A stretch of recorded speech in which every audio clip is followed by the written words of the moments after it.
had always believed in the idea of freedom, freedom to choose, to love, to be. It was the backbone of everything I stood for, especially when it came to relationships. It wasn't that I was opposed to the idea of commitment or love, but I found traditional monogamy limiting. The idea that two people, in this vast world full of experiences and connections, were supposed to confine themselves to each other, forever, was something that never quite sat right with me. I had been with Ethan for a couple of years now, and though we had built something beautiful, I was still unsure if I could ever fully subscribe to the norms society wanted me to follow. Ethan was different. He was kind, considerate, loyal. He gave me everything I needed emotionally, and I never doubted his affection for me. But that was the problem, wasn't it?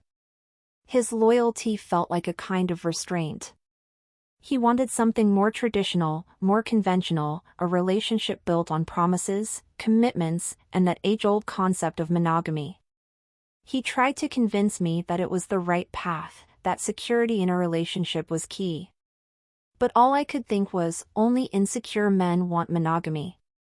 It was a conversation that had been brewing for months, and one night, after a glass of wine too many, I blurted it out. Only insecure men want monogamy. Ethan stared at me, his eyes wide, as though I had slapped him. We were lying on the couch, our feet tangled together, the soft hum of the city outside our apartment windows, yet there was a palpable silence between us. He didn't say anything at first, but the tension in his body told me all I needed to know. He was hurt. I could tell. But I was too far gone in my own convictions to backtrack now. I don't think that's true, he finally responded, his voice tight. I sat up, suddenly feeling the weight of my words. I'm just saying, I continued, trying to justify myself, the need for exclusivity in a relationship often comes from insecurity. People who are afraid of being left behind, of being replaced. Why can't we just be free? Live our lives, but still care about each other? Ethan ran a hand through his hair, something he always did when he was frustrated. He didn't answer right away, and I could see the wheels turning in his mind. You really think I'm insecure? He asked, voice tinged with something I couldn't quite place. Hurt, maybe? Disappointment? I sighed, trying to make my point clearer. Not insecure in a weak sense, I said, but more like, possessive. Like, why do you need to be the only one for me? Why can't we experience things with other people, and still be happy with each other? Ethan was silent for a long time, staring into the distance as if considering my words. Finally, he spoke, though his voice was barely above a whisper. I don't think I can just not want that. I don't know if I can do the open relationship thing. And in that moment, I realized he wasn't just rejecting the idea, I had pushed him so far out of his comfort zone that I'd made him question something that was integral to him. Commitment. Exclusivity. These were values he believed in, values I had spent so long challenging. I'm not asking you to do anything you're not comfortable with, I said softly, trying to soften the blow. I just want you to understand where I'm coming from. It's not about not loving you, it's about being true to who we are. But Ethan had already retreated. He nodded, his lips pressed tightly together, and I knew the conversation was over for the night. The rest of the evening passed in strained silence, the air thick with unspoken words. The following days were strange. We were still together, still holding on to each other in ways that seemed normal, but there was an undercurrent of tension between us. I could tell he was trying to adjust, trying to wrap his mind around the idea of freedom in a relationship. But the discomfort was palpable. He had never been the type of person to embrace uncertainty, and the idea of not knowing where things would go was something he struggled with. But I was determined to make it work. We would experiment, I thought. We'd push the boundaries, see if we could make it work. I wanted him to understand that it wasn't about rejecting him, it was about embracing the complexities of love and connection. It was about letting go of the fears that held us back. A week later, we had a conversation about it again. It was awkward, of course, but I tried my best to reassure him. I told him that this wasn't a sign I wanted to leave him or stop loving him. It was a sign that I wanted us to grow, to experience more, to break free from societal expectations. He was still unsure, but he agreed to try. Maybe it was the need to please me, or maybe it was the hope that he could change my mind about what I wanted. Either way, we agreed to give it a shot. I told him that we could take things slow, see how we felt along the way, but in my mind, I had already made up my decision. I wasn't going to change. This was who I was. I didn't expect things to be easy, but I didn't expect them to get so complicated so quickly. As we went on with this new dynamic, I found myself strangely detached. I had no desire to control or possess Ethan. But his discomfort was starting to seep into my own feelings. The lines between us began to blur, and while I thought I wanted freedom, I found myself feeling strangely alone. The days following our decision to try the open relationship were a mix of uncertainty and tension. On the surface, everything appeared normal. We went out for dinner, laughed at stupid things, had our usual lazy Sundays. But beneath it all, there was a quiet unease that neither of us could ignore. I had always prided myself on being open-minded, on breaking the chains of conventional relationships, but now that I had stepped into this territory, I wasn't sure I was prepared for what it entailed. Ethan, for all his willingness to try, was changing. It wasn't obvious at first, just little things. His smiles seemed more forced. He didn't look at me the same way when we talked about our day. I could see it in his eyes, the doubt, the hesitation. He was trying, but I knew that deep down, he wasn't fully comfortable with the arrangement. And it hurt to watch. I told myself I wasn't supposed to care about that, this was his journey, not mine. But every time he pulled away, I felt something inside me shift, a subtle ache that I hadn't expected. One evening, about 3 weeks into this new chapter, Ethan came home later than usual. I hadn't asked where he'd been, he had his own life to live, after all, but when he walked through the door, there was something about him that was different. He didn't smile at me like he usually did. His face was blank, his eyes distant. "Hey," I said, trying to keep my tone light. "How was your day?" He looked at me briefly, then dropped his bag on the couch, shrugging off his jacket. "It was fine," he replied, his voice flat. I waited for him to say more, but he didn't. The silence hung heavy between us, thick with unspoken thoughts. I pushed the nagging feeling in my chest aside. He was probably just tired. He'd had a long week at work. I stood up and walked over to him, placing a hand on his shoulder. "You okay?"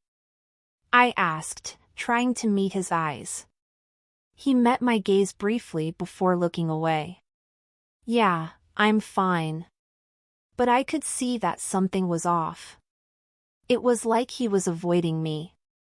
Or maybe, more accurately, avoiding the conversation we both knew needed to happen.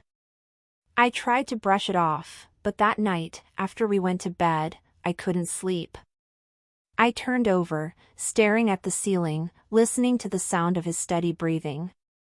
But I couldn't shake the feeling that something was wrong. I had given him the freedom to explore, and I knew he wasn't completely comfortable with it. I had thought I was okay with that. I had thought that maybe this would bring us closer in the end. But now, I wasn't so sure. The next day, I found out what had been eating at him. Ethan didn't come home from work until late again, and this time, when he walked through the door, there was something different in his eyes. It wasn't just the same distance I'd seen before, it was something more. He looked guilty. And that was when I knew. Ethan, I started cautiously, standing up from the couch. What's going on? He froze for a moment, then exhaled slowly, running his hand through his hair. I could tell he wasn't sure how to say it. His discomfort was palpable. I've been seeing someone else, he admitted, his voice quiet. I stood there for a moment, letting his words sink in. I don't know what I expected, but it wasn't this. I had known, on some level, that this might happen, but hearing him say it out loud was different. The part of me that had wanted freedom, that had wanted to believe in this unconventional approach to love, felt a sting deep inside. You've been seeing someone else? I repeated, trying to make sense of it. So, it's not just me? He looked at me, and for the first time in a while, I saw vulnerability in his eyes. I didn't mean for it to happen like this. But, yes. I've been seeing someone else. Her name is Maya. She's someone I work with. I felt a knot form in my stomach. Maya. She was someone I'd heard him mention a few times, a colleague he'd been getting closer to over the past few weeks. I had never thought much of it, assuming it was just friendly banter. But now, the pieces were falling into place. I didn't know what to feel. On the one hand, this was what I had wanted, wasn't it? This was the freedom I had advocated for. I had told him that we didn't need to limit ourselves to each other, that love didn't have to fit into a neat little box. But now that it was happening, it felt wrong in a way I couldn't explain. Why didn't you tell me? I asked, my voice quieter now, as I tried to hold back the swell of emotions rising within me. I didn't know how, Ethan said, his voice strained. I didn't want to hurt you, but I also didn't want to hide it from you. I've been confused, Lena. I don't know if I'm okay with this. With the open relationship. I don't know if I can do it. His words hit me like a cold wave. He had been struggling with this for longer than I realized. He wasn't just testing the waters like I had hoped, he was drowning. And in trying to break free from the shackles of conventionality, I had pulled him into something he wasn't ready for. I didn't know how to respond. Part of me wanted to be angry, to tell him that this was what we had agreed on. But another part of me knew that I had pushed him too far. He had given me the freedom I wanted, but I hadn't considered what that freedom would do to him. What it would do to us. I didn't think this would happen, I whispered. I didn't think it would go this far. I didn't either, he admitted, taking a step closer to me. But now that it has. I don't know how to fix it. I don't know what's happening between us. I felt a strange mix of emotions, anger, hurt, confusion, but also a strange sense of understanding. This was what I had wanted, wasn't it? This was what I had fought for. But now that it was here, I wasn't sure if I was ready to handle it. I had wanted freedom, but I hadn't expected the consequences. And now, as I stood there facing Ethan, I realized that I had lost something along the way. Maybe it wasn't just about monogamy or non-monogamy. Maybe it was about finding a way to truly connect with each other, without the boundaries we had both set up. But at that moment, I wasn't sure if we could ever get back to that place. I had opened the door to freedom, but now it felt like I was trapped. I woke up the next morning to an empty apartment. Ethan had left for work early, leaving a note on the kitchen counter. It was short, to the point, and somehow more devastating than any long-winded explanation he could have given. Lena, we need to talk tonight. I'm sorry for everything. Ethan. I stared at the note for what felt like an eternity, the words on the page blurred as my eyes filled with unshed tears. I had known, deep down, that things couldn't stay the same. There had been so many cracks, so many moments where I had seen the disconnection between us, but I had been too proud, too certain of my own beliefs to see how far we had drifted. Now, it was too late to fix it, or at least, that's how it felt. The day dragged on in a haze. I went through the motions, worked, texted a few friends, tried to keep my mind occupied. But nothing felt right. Every thought kept circling back to Ethan, to us, to the space between what we had wanted and what we had actually built. We had tried to break free from societal expectations, to live outside the lines of what was expected of us, but somewhere along the way, we had lost each other. When I got home that evening, Ethan was already there. He was sitting on the couch, his posture stiff, his hands folded neatly in his lap. I could see the exhaustion in his eyes, the weight of everything he was carrying. He had always been the kind of person who wore his emotions on his sleeve, but now, he was closed off in a way I hadn't seen before. We didn't speak at first. There was nothing left to say, it seemed. We had both been dancing around the truth for too long, pretending that our arrangement was something it wasn't. Pretending that we could somehow make it work without fully acknowledging the damage we were doing to each other. Finally, Ethan broke the silence. "Lena," he said, his voice tight, "I think we need to be honest with ourselves. We can't keep doing this. I can't keep pretending that everything is okay."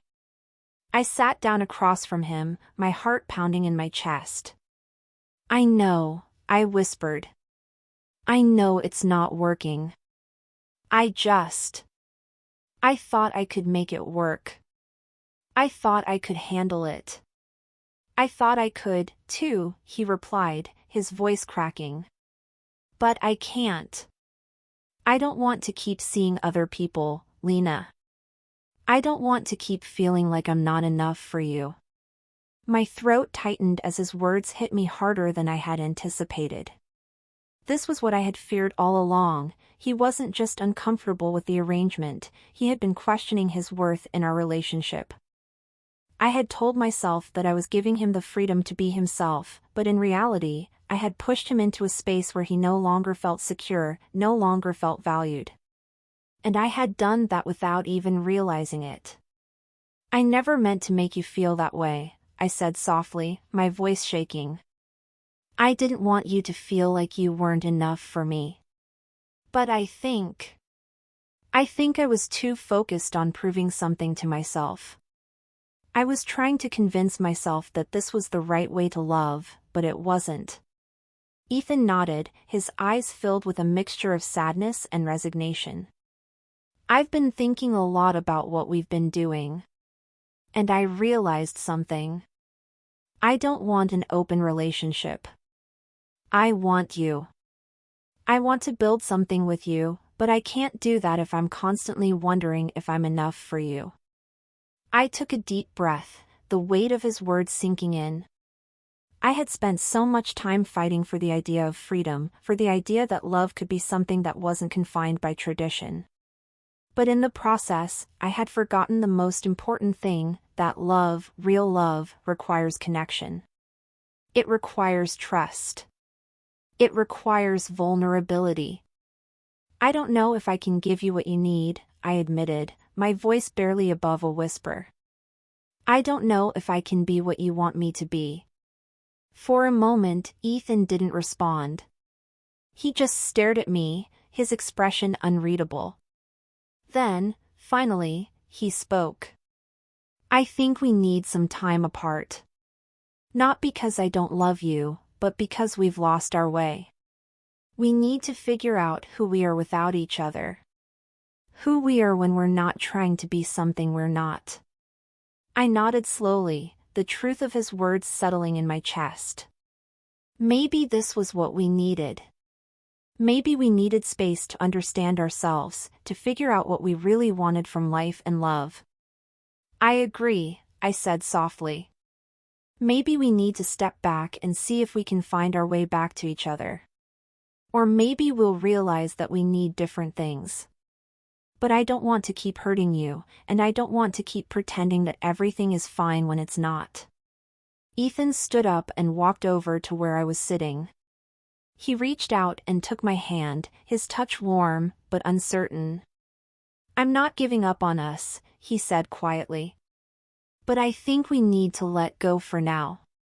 Just for a while." I squeezed his hand gently, the lump in my throat growing. "I don't want to lose you," I whispered. "You haven't lost me," he replied, his voice soft but firm. "We just need to figure out what we really want. For ourselves." And then, without another word, he left. The door clicked softly behind him, leaving me in the silence of our apartment. It felt like the end of something, but also the beginning of something new. I spent the next few weeks in a kind of emotional limbo, unsure of where to go or what to do. I hadn't expected this outcome. I hadn't expected to find myself here, at the crossroads of everything I thought I knew about love and relationships. But in the quiet moments, I began to understand something. Ethan wasn't the problem. I was. I had been so focused on the idea of love without constraints, love that didn't adhere to the rules, that I had forgotten what it meant to truly care for someone. I had let go of the connection in pursuit of something that didn't even matter. I had pushed him away in the name of freedom, not realizing that freedom without love is just loneliness. And so, as I sat there in the quiet aftermath, I realized that maybe the most important thing wasn't about fighting for freedom or independence. Maybe it was about learning to be vulnerable, to be real, to let someone in without the fear of being hurt. Maybe, in the end, it wasn't about redefining love, it was about rediscovering it.